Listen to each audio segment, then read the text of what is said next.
Hello दोस्तों, मैं अमरेंद्र आप सभी का स्वागत करता हूं आपके अपने YouTube चैनल जोरिया एकेडमी पे। दोस्तों, आज हम हड़प्पा सभ्यता से रिलेटेड कुछ इम्पोर्टेंट क्वेश्चंस को करेंगे और ये जो क्वेश्चंस हैं ये कई बार एग्जाम्स में पूछे गए हैं, इसलिए और भी ज़्यादा इम्पोर्टेंट हो जाते हैं।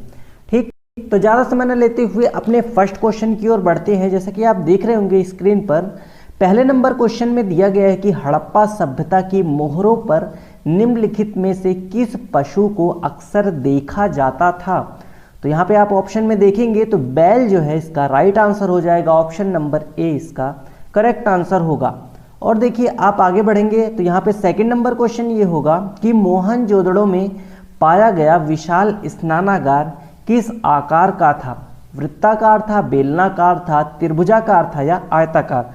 तो आप सभी को पता होगा जो स्नानागार प्राप्त हुआ है वो आयताकार फॉर्म में था, यानी कि रेक्टेंगुलर शेप में जो ग्रेट बाथ था मोहनजोदड़ो का वो पाया गया है। ठीक, नेक्स्ट क्वेश्चन आप देखिए। थर्ड नंबर क्वेश्चन में दिया गया है कि पुरातात्विक स्थल सुरकोटदा किस राज्य में स्थित है।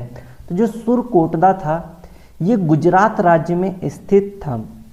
गुजरात से जो है सुरकोटदा, और एक और है सूतकांगेडोर, जिसको मैंने आपको पढ़ाया भी था हड़प्पा सभ्यता वाली क्लास में कि सूतकांगेडोर था वो कि बलूचिस्तान में स्थित है। ठीक, और देखिए नेक्स्ट क्वेश्चन 4 नंबर में देखिए आप दिया गया है कि सिंधु घाटी सभ्यता के निम्न में से किस स्थल को सबसे पहले खोजा गया था।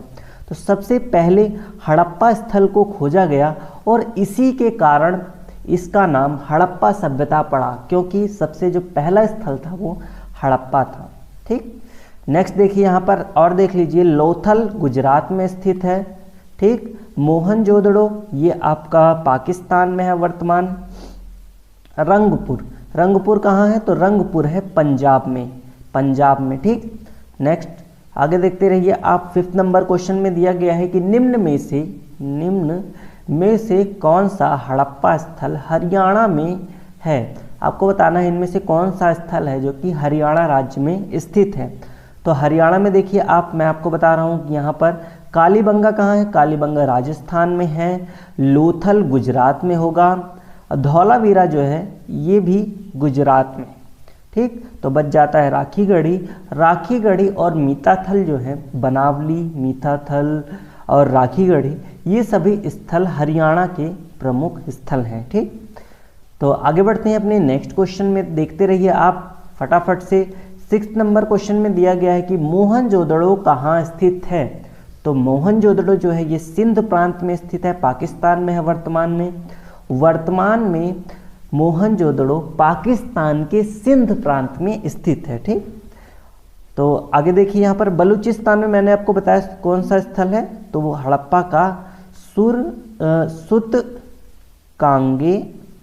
सूतकांगेडोर जो है, जो कि दाष्ट नदी के तट पर है और ये सबसे पश्चिमी भी स्थल है। सबसे पश्चिमी स्थल सूतकांगेडोर जो कि हड़प्पा सभ्यता का कहाँ पर, बलूचिस्तान में स्थित है। ठीक, नेक्स्ट बढ़ते रहिए। 7 नंबर क्वेश्चन में दिया गया है कि धौलावीरा किस राज्य में स्थित है। मैंने आपको बताया अभी कि धौलावीरा गुजरात में है। लोथल जो कि एक गोदीबाड़ा जिसे बंदरगाह के नाम से जाना जाता है, बंदरगाह, ये भी गुजरात में है। ठीक, तो धौलावीरा, रंगपुर हो गया और लोथल हो गया, ये सभी साइट्स जो हैं वो गुजरात में पाई गई हैं। आगे बढ़ते हैं अपने नेक्स्ट नंबर क्वेश्चन की ओर। क्वेश्चन नंबर 8 में दिया गया है कि वर्ष 1920 से 1921 के आसपास किस नदी के किनारे खुदाई के दौरान हड़प्पा शहर मिला। तो यहाँ पे आप देखिए कि इसका जो राइट आंसर हो जाएगा वो होगा ऑप्शन नंबर बी, रावी नदी के तट पर हड़प्पा शहर बसा हुआ है और इसकी खुदाई 1921 में किसके द्वारा की जाती है। आप सभी लोग कमेंट बॉक्स में बताइएगा किसके द्वारा की गई। तो दयाराम साहनी के द्वारा 1921 में हड़प्पा शहर की खुदाई की जाती है। ठीक, और हड़प्पा जो शहर है ये रावी नदी के तट पर स्थित है। ठीक, आगे बढ़ते हैं। नेक्स्ट क्वेश्चन देखिए आप, यहाँ पर दिया गया है 9 नंबर क्वेश्चन में दिया गया है कि निम्न में से कौन सा मानव गतिविधियों एवं सभ्यता के प्राक ऐतिहासिक काल का सही कालानुक्रम है। तो आप सबको पता होगा यहाँ पर सबसे पहले पुरा पाषाण काल आता है, उसके बाद मध्य पाषाण काल और उसके बाद नव पाषाण काल, ये कालानुक्रम होता है। तो सबसे पहले पुरा पाषाण काल यहाँ पर है, तो पुरा पाषाण काल होगा, उसके बाद मध्य होगा, ये तो गलत हो जाएगा। ऑप्शन नंबर डी इसमें चेक करिए, पुरा पाषाण काल, मध्य पाषाण काल और नव पाषाण काल, यही इसका राइट आंसर हो जाएगा। Option number D is correct answer. Next देखिए 10 नंबर क्वेश्चन में दिया गया है कि सिंधु घाटी सभ्यता है, कैसी सभ्यता थी? क्या ये लौह युगीन थी, ताम्र युगीन थी या कांस्य युगीन थी, या इनमें से कोई नहीं? तो ये जो थी यह एक कांस्य युगीन सभ्यता थी। ऑप्शन नंबर सी इसका राइट आंसर होगा। क्यों? क्योंकि इन्होंने तांबे की खोज पहले ही कर ली थी और तांबे के साथ साथ ये टिन का मिश्रण करके, यानी कि टिन को मिला करके कांसा बनाना सीख गए थे। और ये जो सभ्यता थी सिंधु घाटी सभ्यता, ये कांस्य युगीन सभ्यता कहलाती है। 11 नंबर क्वेश्चन में देखिए आप दिया गया है कि सिंधु घाटी सभ्यता के लोग किसकी पूजा करते थे? बताइए आप सभी लोग, क्या वो हनुमान की पूजा करते थे या पशुपति या माँ काली की या विष्णु की? तो यहाँ पर राइट आंसर होगा ऑप्शन नंबर बी, पशुपति की पूजा। पशुपति कौन थे? तो पशुपति शिव, शिव को यहाँ पर पशुपति कहा गया है। महाशिवरात्रि भी आज ही के दिन है, तो आप सबको महाशिवरात्रि की हार्दिक शुभकामनाएं। ठीक, आप सभी लोग कमेंट बॉक्स में ज़रूर बताइएगा कि आपको ये क्लास कैसी लग रही है। ठीक, यहाँ पर देखिए पशुपति यानी कि शिव भगवान की पूजा किया करते थे सिंधु सभ्यता के लोग।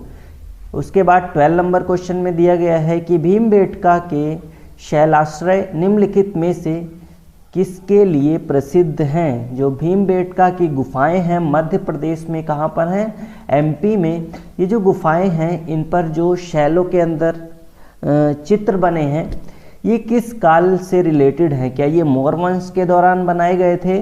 क्या ये मुगलों की मूर्ति कला के चिन्हों की वजह से ये फेमस हैं? क्या प्रारंभिक द्रविड़ काल के चिन्ह है या आदि मानव? तो इसका जो राइट आंसर होगा ऑप्शन नंबर डी, आदि मानव द्वारा बनाए गए शैल चित्र और शैलाश्रयों के लिए प्रसिद्ध हैं। तो right answer option number D इसका हो जाएगा। 30 नंबर क्वेश्चन देखते रहिए आप, दिया गया है कि सिंधु घाटी सभ्यता के लोग डैश बनाने के लिए तांबे और टिन को मिश्रित करते थे। तो यहाँ पे क्या होगा? कांसा को बनाने के लिए मैंने भी आपको बताया कि तांबे और टिन को मिला करके कांसा बनाया जाता था, जो कि सिंधु घाटी सभ्यता के लोग इस विधि को अच्छी तरह से जानते थे, इसीलिए उन्होंने कांसे के बर्तन बनाए। तो ऑप्शन नंबर ए इसका राइट आंसर हो जाएगा। ठीक, नेक्स्ट देखिए 14 नंबर क्वेश्चन में दिया गया है कि मोहनजोदड़ो शब्द का क्या अर्थ है? तो मोहनजोदड़ो जो ये शब्द है इसका अर्थ है ऑप्शन नंबर बी, मृतकों का टीला। ठीक, मृतकों का टीला क्यों कहा गया? तो यहाँ पर बहुत भारी संख्या में कब्रिस्तान मिला है और इस कब्रिस्तान में बहुत सारे मृतक शव मिले हैं खुदाई के दौरान, तो इसी वजह से मृतकों का टीला इसको कह दिया गया, मोहनजोदड़ो को। ठीक, तो नेक्स्ट देखिए आगे नंबर क्वेश्चन में दिया गया है, क्वेश्चन नंबर 15 है, जो कि सिंधु सभ्यता की सबसे महत्वपूर्ण विशेषता क्या थी? क्या वस्तु विनिमय प्रणाली थी, प्रशासनिक प्रणाली थी, ईंटों के बने भवन? तो इसका जो राइट आंसर होगा यही हो जाएगा कि यहाँ पर ईंटों के बने हुए भवन, इमारतें जो हैं वो मिली हैं। यहाँ के जो घर थे वो पक्की ईंटों से बने हुए थे, जो कि एक सुव्यवस्थित तरीके से शहर को बसाया गया था, जैसा कि आजकल नगरों में देखने को मिलता है। और ये बात है कम से कम 1750 यानी कि 2100 से लेकर के 1750 ईसा पूर्व की बात हो रही है। तो उस दौरान इस तरह की ईंटों का मिलना बहुत ही ज़्यादा महत्वपूर्ण, इसकी जो क्या विशेषता हो जाती है सिंधु घाटी सभ्यता की। उसके बाद वैसे तो यहाँ पर आप देखिए वस्तु विनिमय प्रणाली नहीं थी, यहाँ पर सिक्कों का प्रयोग किया जाता था। प्रशासनिक प्रणाली ये सब गलत हो जाएगा। ठीक, नेक्स्ट देखिए क्वेश्चन नंबर 16 में दिया गया है कि भारत का इतिहास सिंधु घाटी सभ्यता के जन्म से शुरू होता है। सही बात है। जो लगभग डैश अस्तित्व में आई थी। कब आई थी? तो ये 2500 ईसा पूर्व। ऑप्शन नंबर जो इसका हो जाएगा ए, ये करेक्ट होगा। यहाँ पर मैंने थोड़ा सा क्या गलत बता दिया, 2100 नहीं, इसको 2500 कर लीजिए। 2500 से लगभग 1750 ईसा पूर्व तक सिंधु घाटी सभ्यता चली थी। तो ये ऑप्शन नंबर ए इसका राइट आंसर हो जाएगा। लगभग 2500 से 1750 तक सिंधु घाटी सभ्यता फली फूली थी। ठीक। क्वेश्चन नंबर 17 में देखिए दिया गया है कि मोहनजोदड़ो नाम का अर्थ किस भाषा में मुर्दों का टीला है। आप सबको पता होगा, मैंने भी आपको बताया भी कि मोहनजोदड़ो जो शब्द है इसका अर्थ होता है मृतकों का टीला, यानी कि मुर्दों का टीला। और ये जो भाषा थी ये फारसी भाषा थी। फारसी भाषा में मोहनजोदड़ो का जो अर्थ है वो मृतकों का टीला कहा जाता है। ठीक। क्वेश्चन नंबर 18 में दिया गया है कि पत्थर से बनी नृत्य करते हुए पुरुष की मूर्ति नटराज किस स्थान पर पाई गई है। तो इसका जो राइट आंसर होगा वो होगा ऑप्शन नंबर सी, यानी कि हड़प्पा जो है वहाँ से पत्थर से बनी हुई जो नृत्य करती हुई नटराज की मूर्ति है वो प्राप्त हुई है। ठीक। तो इसका जो राइट आंसर होगा ऑप्शन नंबर सी होगा। ठीक।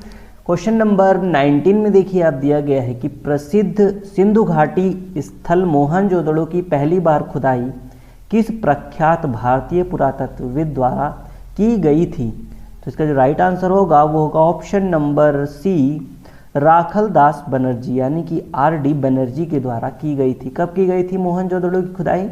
तो जो मोहनजोदड़ो की खुदाई है वो 1922 में की गई थी, 1922 ईस्वी में।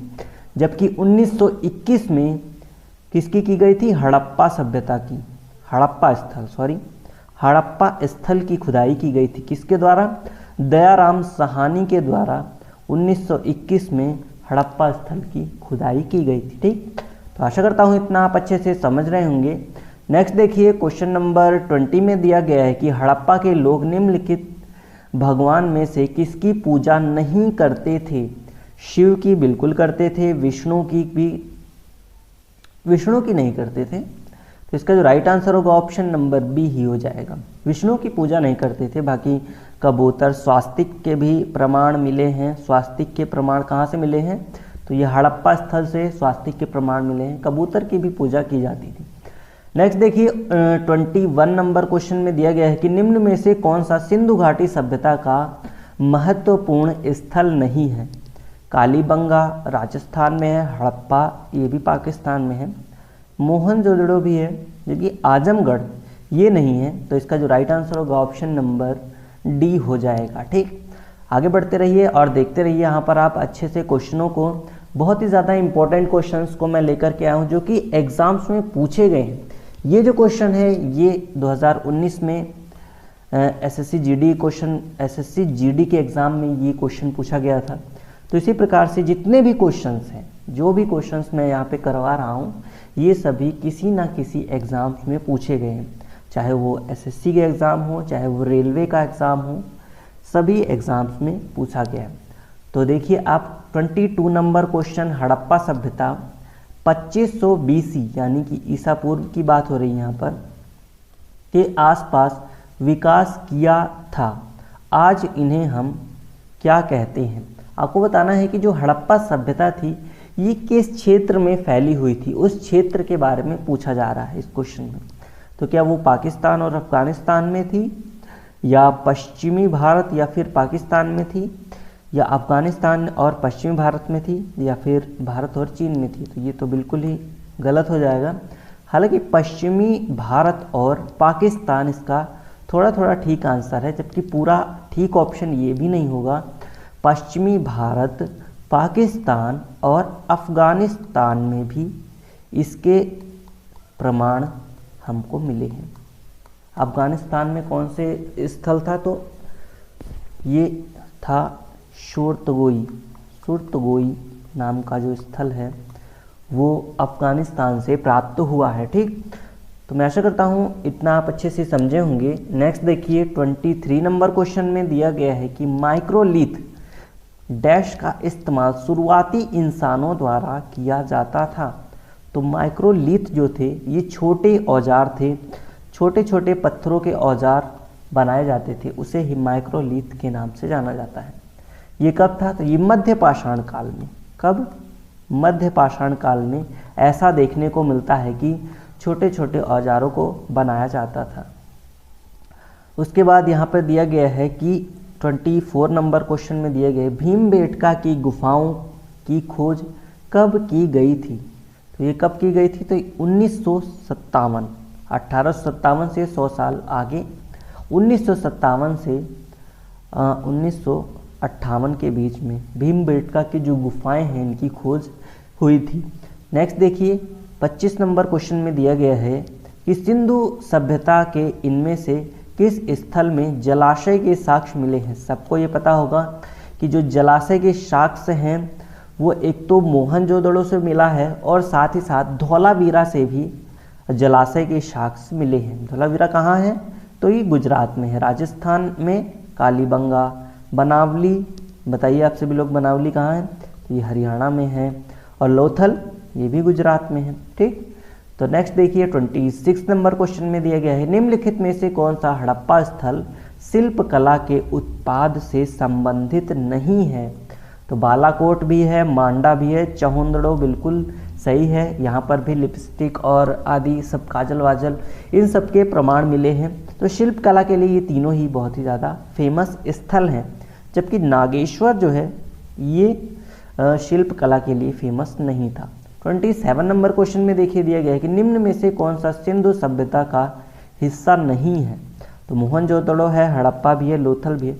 उरुक जो है ये सिंधु सभ्यता का कोई स्थल नहीं है इस नाम से। 28 नंबर क्वेश्चन में देखिए भारतीय पुरातत्वविद के जनक किसे कहा जाता है? तो अलेक्जेंडर कनिंघम को भारतीय पुरातत्वविद के जनक कहा जाता है। और जो यहाँ पर जेम्स प्रिंसेप है इसने सबसे पहले अभिलेख यानी कि मौर्य शासक अशोक के अभिलेख को पढ़ने का कार्य किया था। अभिलेखों को किसने पढ़ा था? तो जेम्स प्रिंसेप ने पढ़ा था। ठीक, नेक्स्ट देखिए 29 नंबर क्वेश्चन में दिया गया है कि निम्न में से कौन सा भारत में पुरातात्विक महत्व का एक पूरा पाषाण, यहाँ पर पाषाण होगा, पूरा पाषाण स्थल है? ऑप्शन नंबर ए में दिया गया है चिरांद, बुर्ज होम, हुम्सगी और मेहरगढ़। तो इसका जो राइट आंसर होगा ऑप्शन नंबर सी हो जाएगा, हुम्सगी, जो कि कर्नाटक में स्थित है। ये जो क्वेश्चन है ये एसएससी में तो पूछा गया, बाकी बीपीएससी के एग्जाम में भी पूछा गया। और मैं आपको बताऊं कि ये जो क्वेश्चन है ये सीटेट के एग्जाम में भी पूछा गया था। किसमें? सीटेट के एग्जाम में भी ये पूछा गया था कि कर्नाटक में जो हुम्सगी है ये किस स्थल का भाग है? तो ये पूरा पाषाण कालीन स्थल का भाग है। ठीक, नेक्स्ट देखिए आगे 30 नंबर क्वेश्चन में दिया गया है कि भारतवर्ष के लिए इंडिया शब्द का प्रयोग सर्वप्रथम किसने किया था?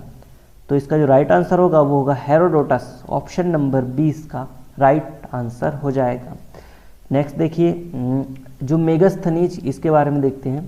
तो मेगस्थनीज है ये चंद्रगुप्त मौर्य के शासनकाल में आया था और इसने इंडिका नाम की एक पुस्तक लिखी थी। किस नाम से? इंडिका नाम से, जिसमें मौर्य प्रशासन और शासन के बारे में हमें जानकारी मिलती है। नेक्स्ट देखिए, तो ये आज इतने 30 क्वेश्चंस थे। आगे इससे भी ज़्यादा क्वेश्चंस आएंगे और इसी से रिलेटेड हिस्ट्री टॉपिक से रिलेटेड क्वेश्चंस आते रहेंगे जो कि एग्ज़ाम्स में पूछे गए हैं। तो आपको ये क्लास कैसी लगी कमेंट बॉक्स में ज़रूर बताइएगा। मिलते हैं अपनी नेक्स्ट क्लास में। और हाँ, अभी तक आपने हमारे चैनल को सब्सक्राइब नहीं किया है तो चैनल को ज़रूर सब्सक्राइब करिए। तब तक के लिए जय हिंद, जय भारत मेरे प्यारे दोस्तों।